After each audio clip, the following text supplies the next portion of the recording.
que Deus vai falar poderosamente na minha e na sua vida.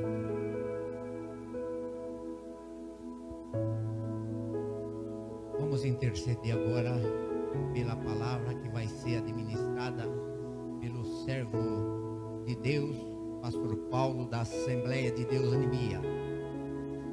Vamos orar, meus queridos irmãos, no nome do Pai, no nome do Filho e no nome do Espírito Santo de Deus. Nós estamos diante de tua presença, meu Senhor, porque tu és o nosso Deus Pai, o Filho, o Deus Todo-Poderoso, o Criador dos céus e da terra.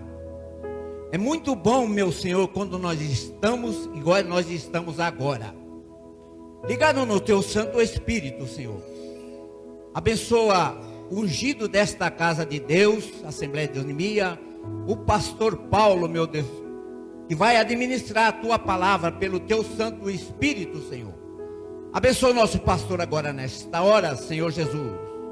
Eu agradeço por tudo e abençoa os meus irmãos que estão agora nesse momento, Senhor Jesus, nesta hora, ouvindo a tua palavra, Senhor.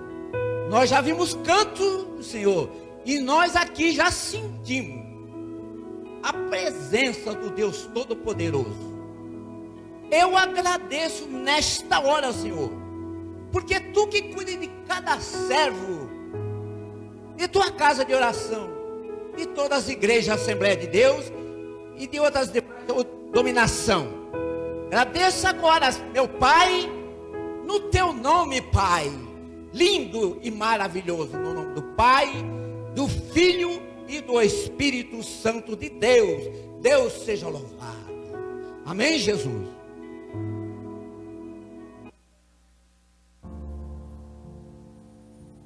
Boa noite, queridos, a paz do Senhor Jesus. Louvamos ao Senhor, adoramos a Deus, agradecemos a Deus por mais essa oportunidade que Ele nos concede nessa noite. E quero desde já abençoar, pedir a Deus que abençoe a sua vida, que Deus abençoe a cada um que nos acompanha nessa noite, e que o Senhor possa estar visitando o teu íntimo, o teu coração, a tua mente, a tua alma, e te fortalecer na fé. Quero que você leia comigo, você que quer acompanhar o texto, no Evangelho segundo escreveu Marcos, capítulo de número 16.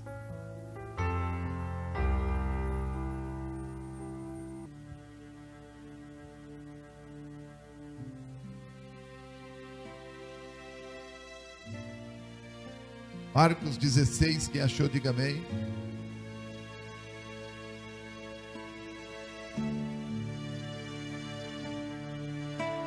E passado o sábado, Maria Madalena, Salomé e Maria, mãe de Tiago, compraram aromas para irem ungí-lo. No primeiro dia da semana foram ao sepulcro, de manhã cedo, ao nascer do sol. E diziam umas às outras: quem nos revolverá a pedra da porta do sepulcro? E, olhando, viram que a pedra estava revolvida, e era ela muito grande. E entrando no sepulcro, viram um jovem assentado à direita, vestido de uma roupa comprida e branca. E ficaram espantadas. Porém ele lhe disse: não vos assustei, buscai a Jesus, o Nazareno, que foi crucificado. Já ressuscitou, não está aqui. Eis aqui o lugar onde puseram. Mas ide, dizei aos seus discípulos e a Pedro, que ele vai adiante de vós para a Galiléia, e ali vereis como ele vos disse. E saindo elas apressadamente, fugiram do sepulcro, porque estavam possuídos de temor e assombro. e nada dizia a ninguém, porque temia. Versículo 9: E Jesus, tendo ressuscitado, na manhã do primeiro dia da semana, apareceu primeiramente a Maria Madalena, qual tinha expulsado 7 demônios. E partindo ela, anunciou àqueles que tinham estado com ele, os quais estavam tristes, chorando. E ouvindo eles que Jesus viviam, que tinha visto por ela, não creram.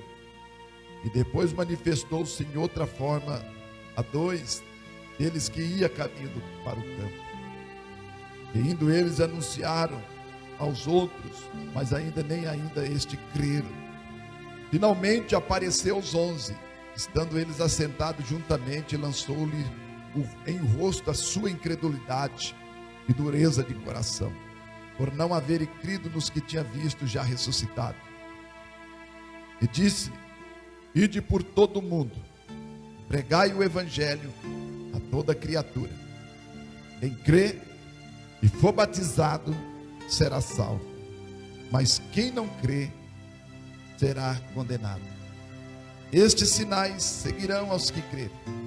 Em meu nome expulsarão demônios, falarão novas línguas, pegarão nas serpentes, se beberem alguma coisa mortífera, não lhe fará dano algum.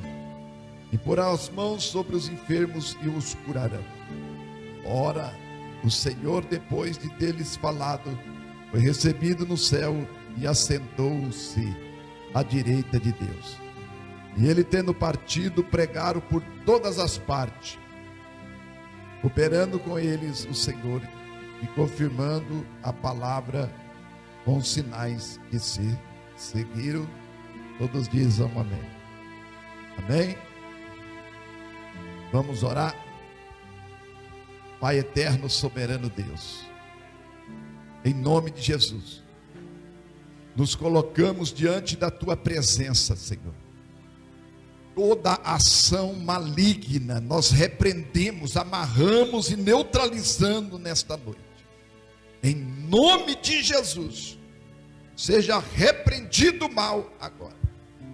Espírito de Deus, tome esse lugar, tome esse ambiente, tome essa sala, tome as vidas, Senhor.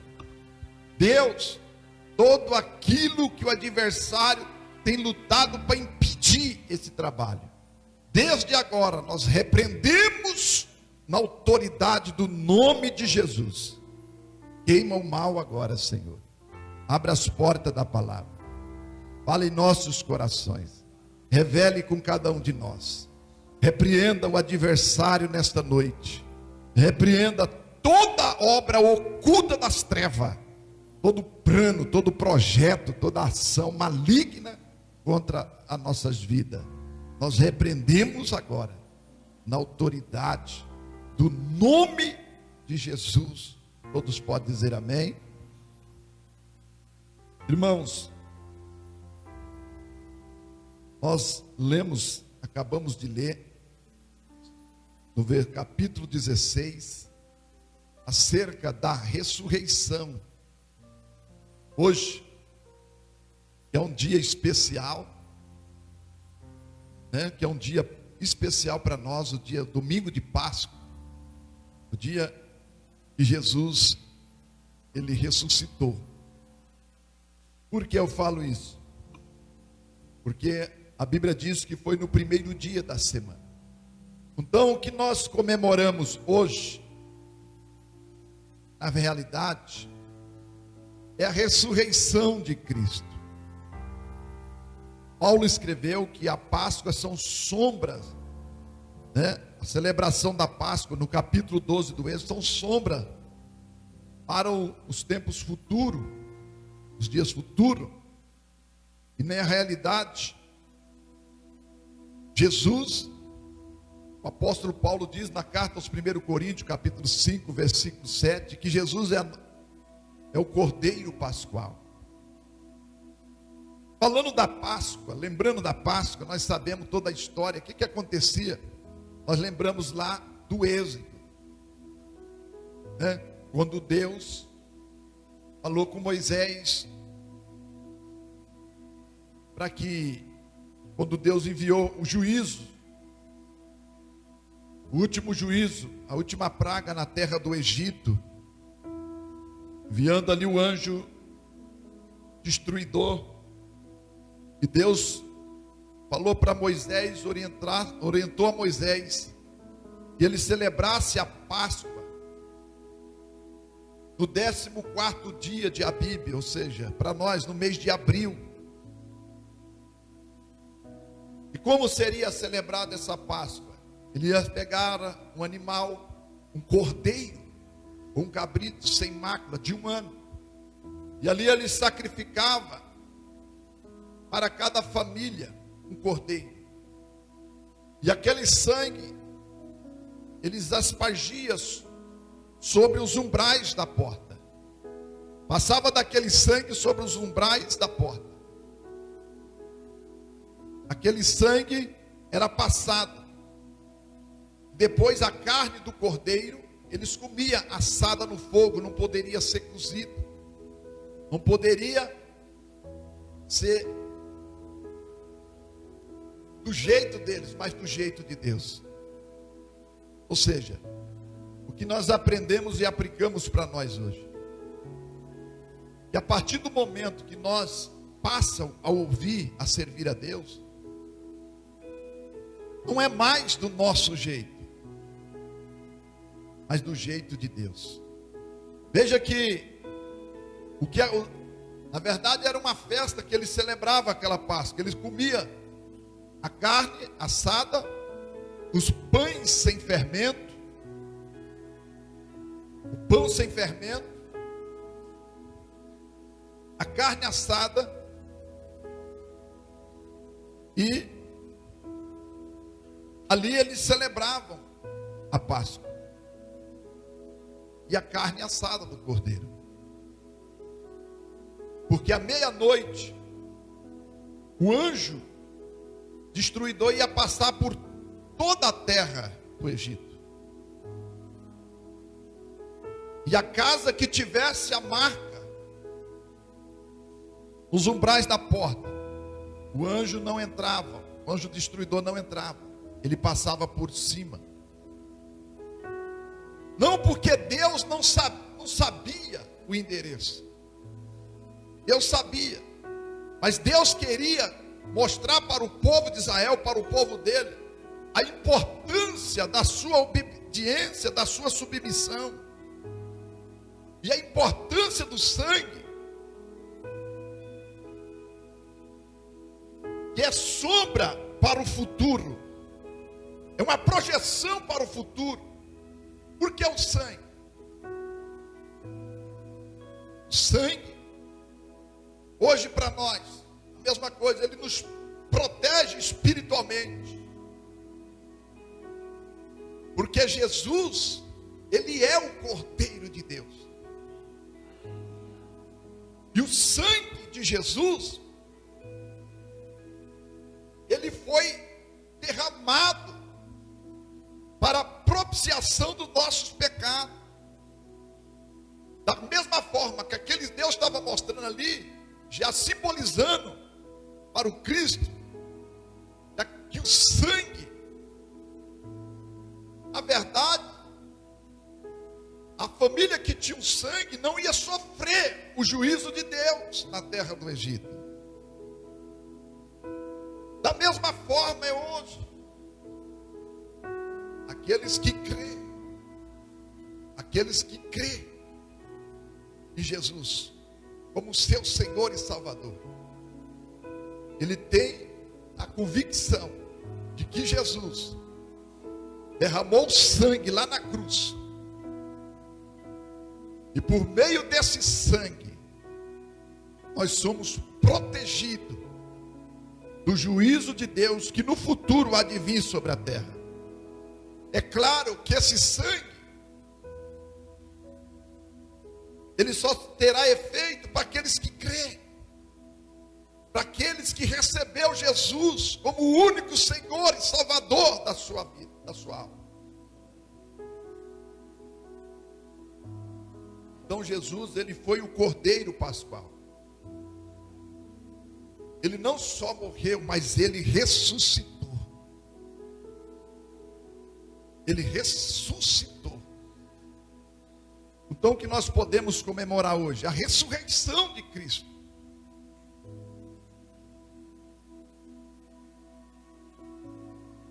Foi no primeiro dia da semana que ele apareceu a Maria Madalena, a qual ele tinha libertado, expulsado 7 demônios.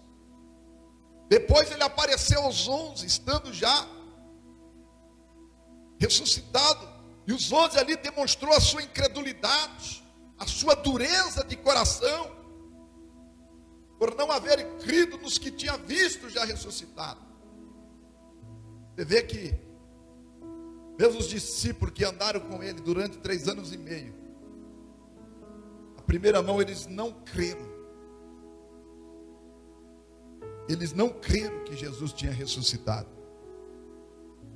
por causa da dureza do coração deles. E olha que Jesus esteve com eles. Jesus prometeu a Pedro lá no Monte da Transfiguração: é lícito que eu seja entregue na mão dos homens, e seja morto, e ao terceiro dia eu ressuscito. Ou seja, eles estavam orientados, mas eles demonstram uma tamanha incredulidade, uma dureza de coração tão grande. Porque se Jesus não tivesse ressuscitado, nós não estaríamos aqui, nós não tínhamos perdão,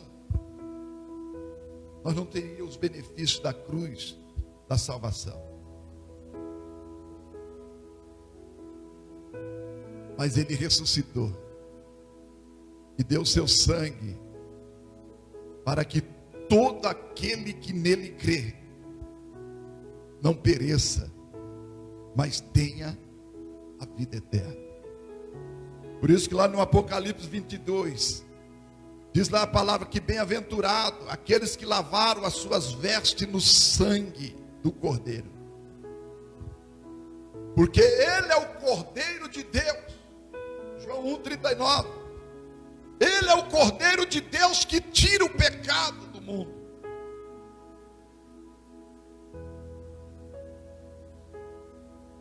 O povo judeu, quando eles iam celebrar a Páscoa, é claro, eles começaram celebrando a Páscoa nas casas, depois no templo, onde o sacerdote ali sacrificava o animal, aspergia os elementos do tabernáculo, do templo. Depois o sumo sacerdote entrava no lugar santíssimo, ali aspergia o sangue, e ali ele intercedia pelo pecado do povo. Ele orava, ele fazia por ele o sacrifício, depois fazia pelo povo o sangue daqueles animais, que não era o sacrifício perfeito, mas o sacrifício perfeito estava em Jesus. Ele já vinha pronunciando Jesus no futuro bem breve, que Jesus seria o Cordeiro de Deus, que tira o pecado, que remove o pecado e apaga os nossos pecados, mediante, é claro, o meu e o seu arrependimento. Por isso que a primeira mensagem do Evangelho, diz a Bíblia, que é arrependei-vos. Jesus pregou: arrependei-vos e crede no Evangelho. Por isso, da primeira mão, após a ressurreição de Cristo, quando ele encontra com os 12, após ele demonstrar dureza de coração, incredulidade, ele diz: ide, pregai o Evangelho a toda a criatura. Aquele que crê e for batizado será salvo, mas quem não crê será condenado. Então ele mandou pregar a toda a criatura. Até então ele não chamava filho, a criatura. Por que os homens eram criatura? Porque para se tornar filho, ele tem que aceitar o sacrifício da cruz. Ele tem que aceitar o sacrifício de Jesus feito na cruz do Calvário. João capítulo 1, versículo 12. Ele veio para os que era seu, e os seus não receberam, mas todos quanto recebeu, ele deu o direito de ser chamado, o poder de ser chamado filhos de Deus. Jesus nos reconciliou, nós, com Deus novamente, por meio do seu sangue. É o que diz na carta aos Romanos, capítulo 5, versículo 9. Logo, muito mais agora, sendo justificado pelo seu sangue, seremos por ele salvos da ira. No versículo 10, porque sendo nós inimigos, fomos reconciliados com Deus pela morte do seu filho. Muito mais estando já reconciliados, seremos salvos pela sua vida. Veja só, nós alcançamos reconciliação, nós fomos livres, nós somos justificados pelo seu sangue, diz o apóstolo Paulo, e seremos salvos, e seremos por ele salvos da ira de Deus, porque o pecado atrai a ira de Deus. O homem não é salvo pelas obras. A Bíblia diz na carta aos Efésios capítulo 2, versículo 7, pela graça sois salvo por meio da fé. Isso não vem de vós, é um dom de Deus. E por meio do seu sangue ele nos trouxe o maior benefício: o perdão, a purificação, a santificação. Por isso que o sangue é um elemento principal na vida do homem salvo. Porque não foi sangue de bode, não foi sangue de touro, não foi sangue dos animais, mas fosse pelo seu próprio sangue. Está registrado no Apocalipse capítulo 1, que ele pagou o preço de sangue, ele comprou tribos e nações e línguas, para que o homem se reconcilia com Deus por meio da sua morte, por meio do seu sacrifício, por meio da sua morte expiatória. E que nós vimos que as pessoas, ela até expressa na tua religião que crê em Jesus,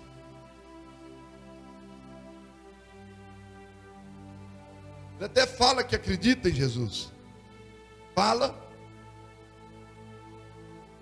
mas não abraça a causa, ele não toma posse do sangue de Jesus. Por que eu falo isso? Porque para o homem, ele tem que tomar posse, pela fé, é pela fé, e a Bíblia diz, viverá da fé. Nós somos justificados pelo sangue de Jesus. Se você não tiver uma atitude de arrependimento, se você não tiver uma atitude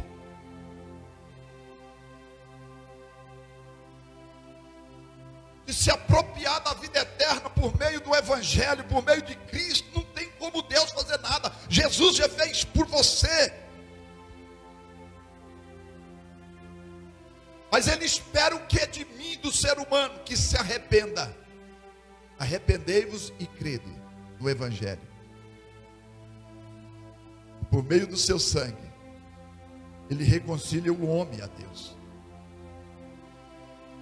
O homem, agora, ele é reconciliado com Deus. Primeira epístola, primeira carta do evangelista João.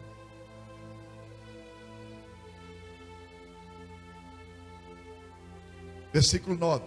Se confessarmos nossos pecados, Ele é fiel e justo para nos perdoar os pecados e nos purificar de toda injustiça. Porque o homem, O ser humano, ele já nasceu. Ele já nasceu. A origem adâmica, com a herança de Adão. E todo homem deve reconhecer que ele precisa de Jesus. Não é só verbalmente falando, mas ele precisa pôr em prática, se apossar da vida eterna por meio de Cristo, reconhecendo os seus pecados, buscando o perdão de Deus e a purificação dele. Quando o homem é perdoado, buscando a reconciliação dele com Deus novamente. Porque o homem não tinha vida. O homem não tinha relacionamento com Deus. Por isso que toda para que quando Adão perdeu no Éden a comunhão com Deus, ele foi expulso do Éden. E agora, para que o homem reconciliasse com Deus novamente, ele precisava da redenção. E essa redenção é por meio de alguém tinha que morrer.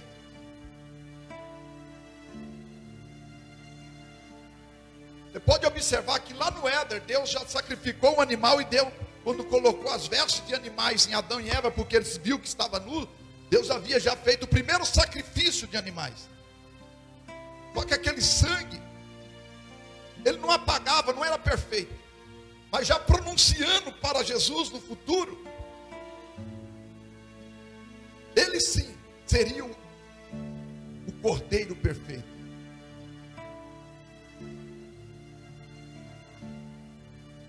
E diz a carta aos Hebreus, no capítulo 9, diz aqui, ó.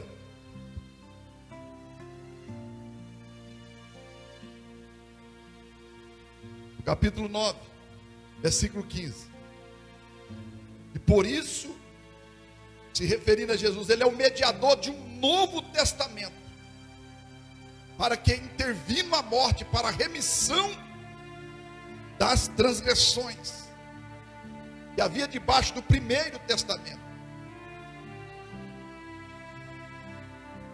Porque aonde, no versículo 16, porque aonde há um testamento é necessário que intervenha a morte do testador. Porque um testamento, ou seja, o Novo Testamento, tem força onde houve morte.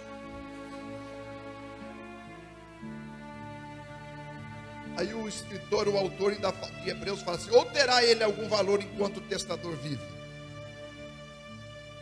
De forma alguma.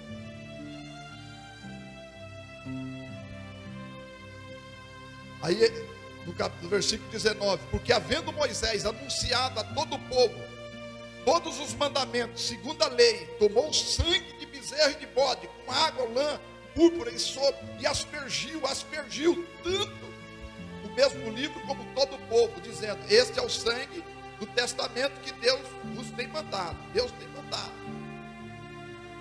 Semelhante, aspergiu com sangue no tabernáculo, os quais todas as coisas segundo a lei se purificam com sangue, e sem derramamento de sangue não há remissão do pecado. De sorte que era bem necessário que as figuras das coisas que estão no céu assim se purificassem. Versículo 24: porque Cristo não entrou num santuário feito por mão, figura do verdadeiro, porém no mesmo céu, para agora comparecer por nós perante a face de Deus. Agora Jesus entra no santuário, no lugar santo, o próprio Cristo. Ele foi o Cordeiro, ele se entregou por nós e deu o seu próprio sangue em resgate da minha e da sua alma, mediante ao meu e ao seu arrependimento, e abraçando assim a causa do Evangelho. Por isso, as primeiras mensagens: arrependei-vos e convertei-vos e credes no Evangelho. Se você não crê, você não tem vida eterna. E Jesus diz: os sinais seguirão aos que crêem. Olha o que Jesus diz lá para os discípulos, a primeira mensagem após a ressurreição: aquele que crê e for batizado será salvo, mas quem não crê, ele diz, será condenado. Talvez você está aí resistindo ao Evangelho, resistindo à mensagem da cruz, resistindo ao sangue que foi derramado por você, ou por ele, resistindo ao sacrifício da cruz, simplesmente porque você acha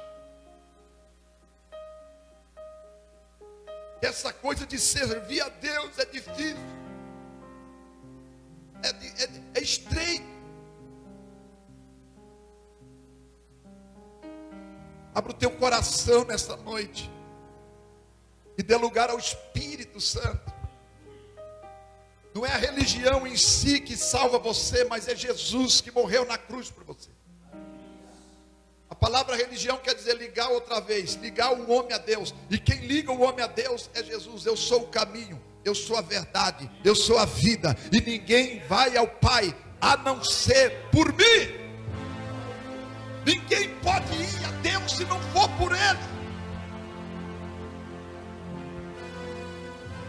As pessoas parecem estar cegas, não conseguem enxergar o benefício da cruz,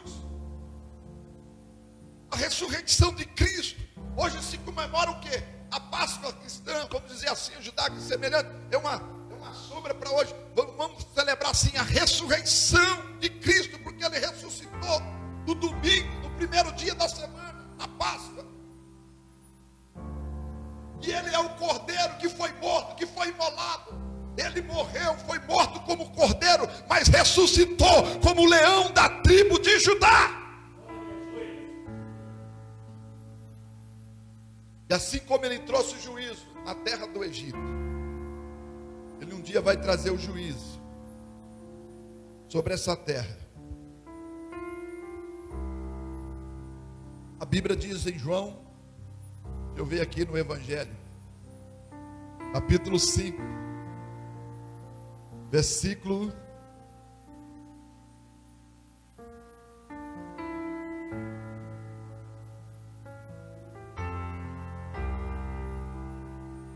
12,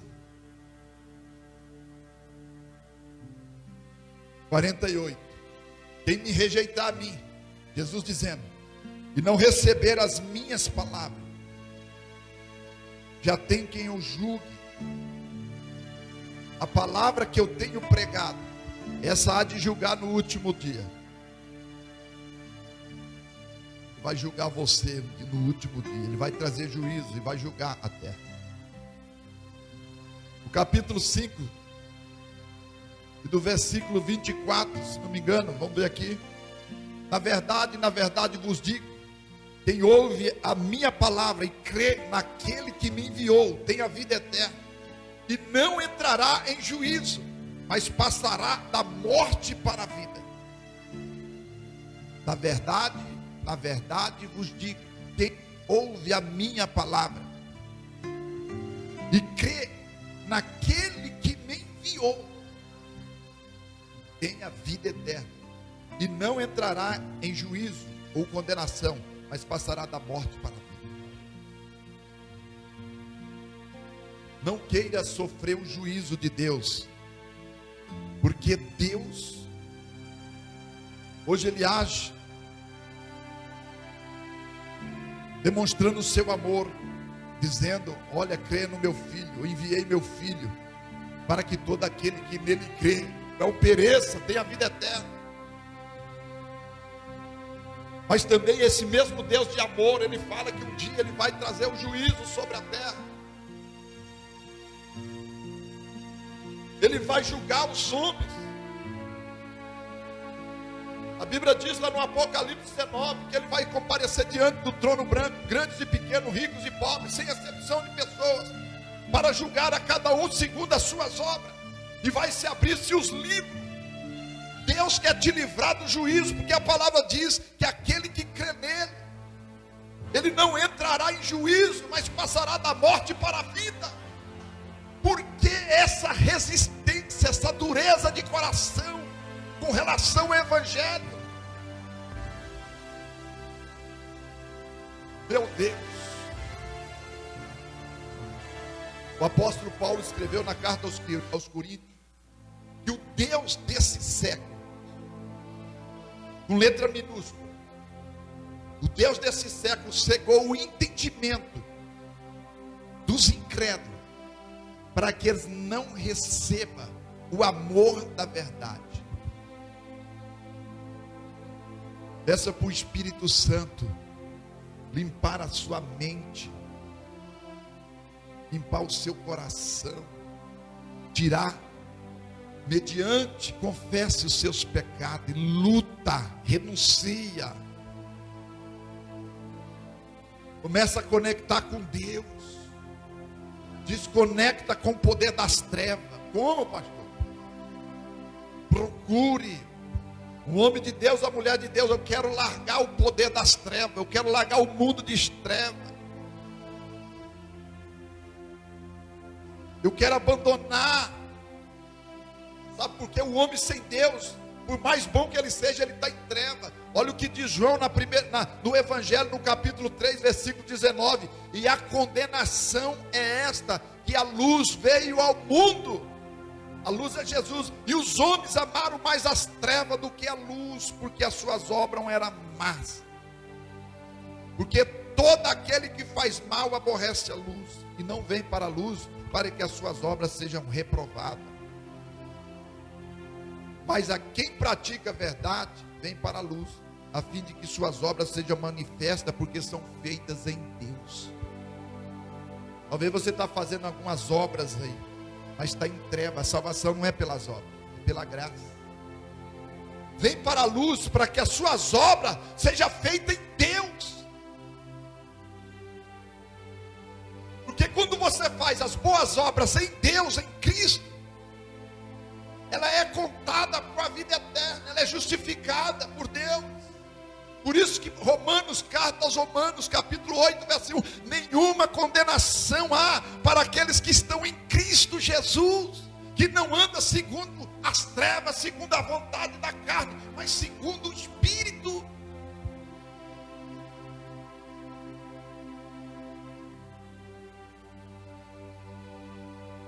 Por que tanta resistência ao Evangelho?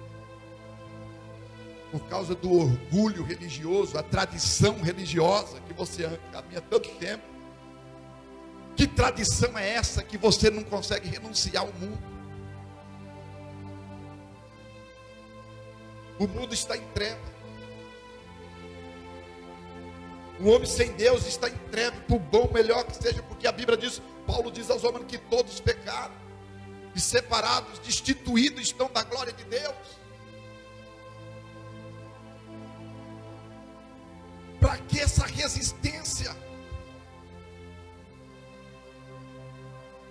Abra essa mente, tira essa cegueira, essa escama da religiosidade, esse óculos da religiosidade, que te cega espiritualmente e não deixa você enxergar, porque o teu entendimento foi cegado. Paulo fala sobre os olhos do entendimento, não deixa você ver. Você é como Saulo de Tarso, que defende a religião, mas está cego espiritualmente.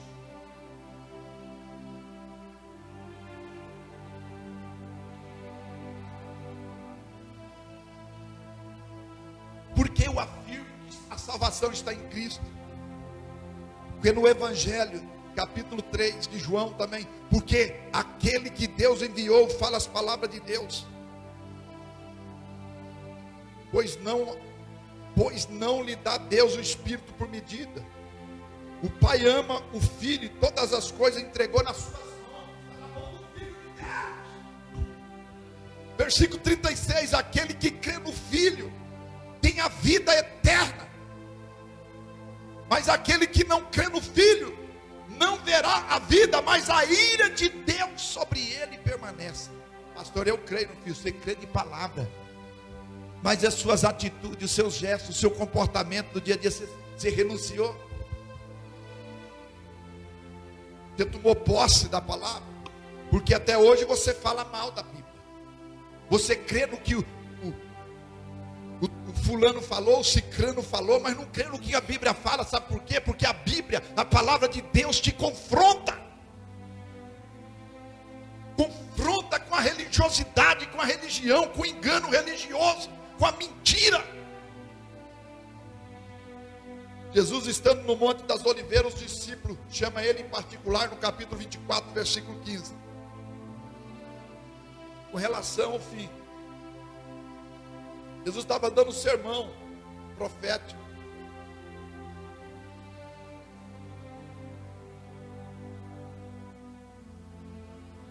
E os discípulos chamam ele em particular.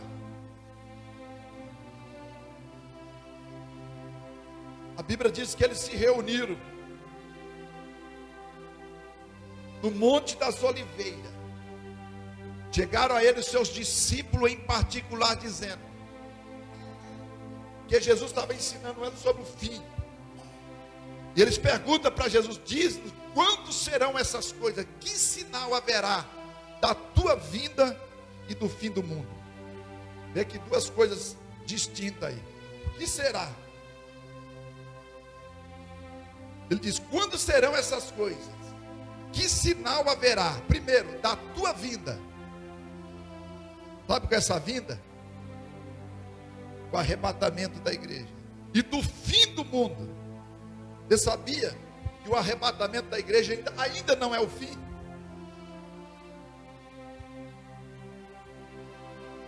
Jesus, cumprindo a sua obra, quando ele alcançar a plenitude do gentil, ele tira a igreja, mas ainda não é o fim. Aí os homens vão procurar Deus e não vão achar. Jesus vai tirar a igreja. Eu não estou falando de placa denominacional, estou falando de uma igreja comprada e lavada e remida pelo seu sangue, que crê na tua palavra e põe a sua palavra como regra de fé para a sua vida. Ou seja, você quer viver uma fé, mas não quer ter regra, não quer ter normas. Lá no Êxodo, do Egito, já nos mostra isso no capítulo 12, quando ele celebrou a Páscoa. Vocês não gostam de erva amarga, mas vai ter que comer erva amarga, porque é do meu jeito. Você não gosta do pão sem fermento, mas vai ter que comer o pão sem fermento. E tem mais, não vai ser, vocês não gostam da carne assada, cozida, vai ter que ser assada no fogo, não vai ser cozido. Ou seja, não vai ser do jeito de vocês, vai ter regra. No meu reino tem regra, tem lei. Então a gente quer servir a Deus do jeito dele, do jeito que ele quer. O que a Bíblia diz? Que todo aquele que é nascido do Espírito é guiado pelo Espírito de Deus. Aí se você quer do jeito que você quer, filho, andar do jeito que você quer, segundo o curso, a sua vontade. Porque se o homem deixar andar pela vontade, ele só tende para o mal. O bicho tem um imã para o lado errado. Mas pela vontade, por isso que é uma guerra quando o crente aceita Jesus. É uma batalha espiritual, é uma guerra. O diabo quer puxar de um lado, a carne quer ir com o diabo, mas o Espírito de Deus fala: fica aqui, meu filho, na minha presença. Fica na minha presença, ora que eu te dou força, jejua que eu te dou força, obedeça a minha palavra que eu te dou força. Essa é minha regra, para você ser um verdadeiro cidadão do céu. Conhecereis a verdade, e a verdade vos liberta. Que sinal haverá da tua vinda e do fim do mundo? Porque vai ter a vinda, mas não é o fim ainda. E Jesus vem, arrebata a igreja, ainda tem a grande tribulação, depois tem o milênio, 1000 anos de paz, depois tem um juízo final, depois sim virá o fim. Tem muito chama depois do arrebatamento. E aí daqueles que ficar. Que sinal haverá da tua vinda e do fim do mundo? Jesus, a primeira palavra que Jesus falou, que eu queria chegar, Jesus respondendo e disse aos discípulos: acautelai-vos que ninguém vos engane. O engano, ele cresceu numa proporção gigantesca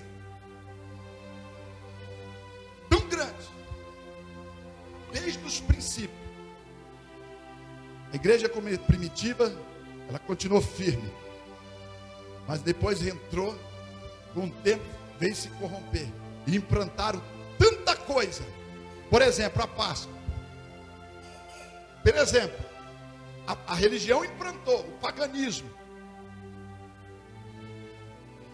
Como que era celebrada a Páscoa? Quem é o cordeiro? Por que devia se comemorar hoje? O Cristo ressuscitado. E não um ovo de Páscoa, de coelho. O que tem a ver coelho com a Páscoa? Thaísa, por favor. Explica aqui. Eu falei que ela ia estar aqui. Explica aqui essa questão. Explica aqui para mim. Amém. A paz do Senhor Jesus.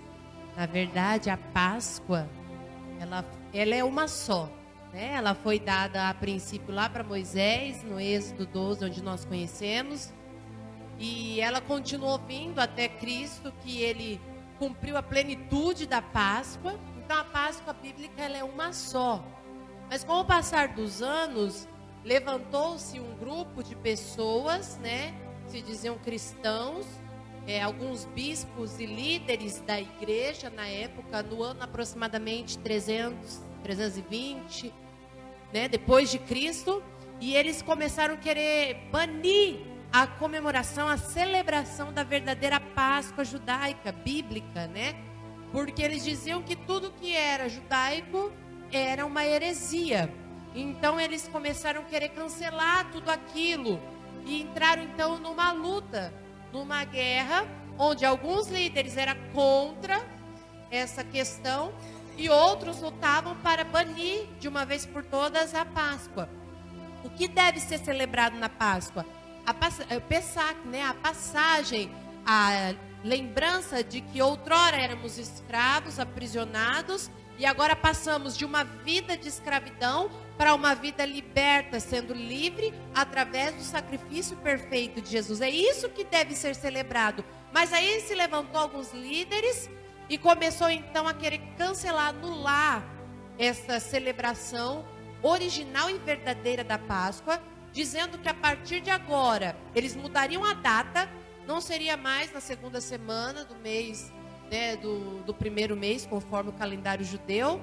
E agora então eles anteciparam para a segunda semana do quarto mês, se eu não me engano. Eles mudaram a data, eu não recordo a data correta, mas eles mudaram a data e passaram agora então a comemorar a Easter, né, que era a Páscoa, no português é Páscoa, mas era Easter, né? Em inglês, do lado europeu, era Easter, em homenagem à deusa Easter, que era a deusa da fertilidade, né? Que os gregos antigamente cultuavam, os babilônicos, né? Cultuavam a essa deusa Easter. E ela era conhecida como deusa da fertilidade. Junto com ela tinha a simbologia do coelho, né? Que era um animal mais fértil, conhecido ali na época. Então, eles mudaram a data, levantaram agora uma celebração à deusa Easter da fertilidade e tiraram toda a essência da verdadeira Páscoa, trazendo agora para um lado pagão, né? Para um lado amaldiçoado, na verdade. Mas ali ainda lutaram-se 400 anos para que eles conseguissem cancelar de uma vez a verdadeira celebração da Páscoa. E hoje o que nós vemos é que não se tem mais algumas pessoas não se dão mais tanta importância para a verdadeira Páscoa, mas nós como cristãos devemos buscar resgatar a verdadeira essência da Páscoa, que é a crucificação, a ressurreição de Jesus. Bem, querido, a ressurreição. Lá no passado, quando os judeus celebravam a Páscoa, a família ainda se reunia para a solenidade. Eles ali se retiravam cerimonialmente das casas judaicas. E o pai de família narrava toda a história do Êxodo, capítulo 12. Quando Deus tirou o povo da escravidão do Egito. Por meio de um sacrifício, de um sangue, de um cordeiro. Tirou o povo do Egito, libertou da escravidão. E para nós, Cristo é o cordeiro pascual, a qual nos libertou por meio do teu sangue, nos libertou, nos tirou da escravidão do pecado. Então, Eu estava falando hoje para a Thaisa, para a minha esposa, a pastora Célia, que as pessoas, ela compra, ela enaltece o coelho e não ensina os seus filhos a importância da ressurreição do Cristo. Não conta a história do êxodo, da crucificação. Porque Jesus, quando ele celebra a ceia, ele celebra a Páscoa, ele fala assim: este é meu corpo que foi partido por vós, fazei isso em memória de mim, lembrança. Semelhantemente, depois de tomou o cálice, este é o sangue do Novo Testamento, o sangue da nova aliança que foi derramado por vós. É isso que você, como cristão, devia contar pelo seu filho, que Jesus morreu, ressuscitou, ele é o Cordeiro de Deus, e o seu sangue foi derramado para gerações futuras, para todo aquele que nele crê e se arrependa dos seus pecados. Mas hoje o que é que você faz como igreja, como cristão? Vai no mercado, compra ovo do coelho de Páscoa, ovo de chocolate, faz tudo o que quer, mas não ensina o verdadeiro significado da Páscoa. Nós como igreja devia ter vergonha na cara, porque fazemos tudo errado e queremos a bênção de Deus. Essa é a realidade. É isso que eu queria chegar. Porque o judeu, a família se reunia para a solenidade, se retirava da sua casa, das casas judaicas, e o pai de família narrava para os seus filhos a história do êxodo, quando Deus tirou o seu povo do Egito. Então narra o que Jesus fez, narra para o seu filho, narra para a sua criança. Ainda dá tempo de você narrar. Fala o que Jesus fez. Ensina o teu filho a importância. Porque não adianta você dar tudo para o teu filho aqui em terra e passar uma eternidade sem Deus, por ignorância, por omissão da igreja, dos pais, dos filhos de Deus, que não ensinam e não instruem. Por isso que João 8,32 diz: conhecereis a verdade, e a verdade vos libertará. Que Deus vos ilumine, que Deus abra teus olhos, que a igreja desperta para a verdade, que a igreja, pelo amor de Deus, acorda. Para de viver mendigando bênção. Eu só vou na igreja para pedir porta de emprego, para pedir salário alto, para pedir. Jesus está cansado de ouvir. Jesus quer de você um compromisso com a palavra, com a santidade, com a verdade. Igreja, se arrependeis, porque isso também é pecado. Nós só vamos na igreja para soltar, expor os problemas da atualidade que tivemos. E não lembramos do sangue que foi derramado por vós. Meu Deus, que Deus tenha misericórdia de nós. Mas é tempo de se arrepender, porque a igreja ainda há tempo de se arrepender. Quando Deus queria que a igreja se arrependesse, o povo de Israel se consertasse, se arrependesse, o que ele fazia? Ele criava circunstância. Por muitas vezes ele mandou praga, por muitas vezes ele mandava uma situação difícil, porque o povo se humilhava, orava, buscava onde eles estavam errando. E Paulo ousadamente ele diz, tem muito sentido aquele texto de 1 Coríntios 11: examinai-se, pois, o homem a si mesmo, depois coma desse pão e beba desse cálice. Então examine se nós estamos verdadeiramente praticando a verdade. Eu não estou aqui como dono da verdade, mas essa é a realidade dos fatos. Que se comemorou hoje, você como igreja? O que você comemorou hoje? Você lembrou da morte expiatória de Cristo, do sangue que foi derramado por você? Ou lembrou do coelho? Ou lembrou do chocolate? Porque alguém mandou um monte de cartazinho no zap, o coelhinho e os ovos. Mas não mandaram. Alguns mandaram a mensagem de Cristo, o verdadeiro significado. Sim, não vou generalizar, mas a maioria mandou ovinho de chocolate. É claro que é gostoso um ovo de chocolate. Não vou ser hipócrita, que eu não gosto de chocolate, mas isso não é o significado. E muito menos o coelho, que é um culto pagão, é uma heresia. Meu Deus, que Deus tenha misericórdia. Eu quero orar por você. Então procura, irmão. Por isso que a Bíblia diz, é para crescer na graça, sim, mas para crescer no conhecimento. A Bíblia diz que meu povo foi destruído, Oséias 4:6, por falta de conhecimento. Que Deus me dê e te dê conhecimento, nos dê conhecimento da sua palavra, para nós não cair nos erros, no engano. E muitos têm caído. Simplesmente porque só quer desfrutar de bênção, mas não tem uma regra de fé para a sua vida. Deus tenha misericórdia. Quero orar por você, desde já agradecer você aí na sua sala, que me acompanha, que me ouve, você que está preocupado. Abrace a causa de Jesus. Entregue a sua vida a Jesus. Entregue a sua vida. Ele é a propiciação pelo seu pecado. Ele é a referência para a vida eterna.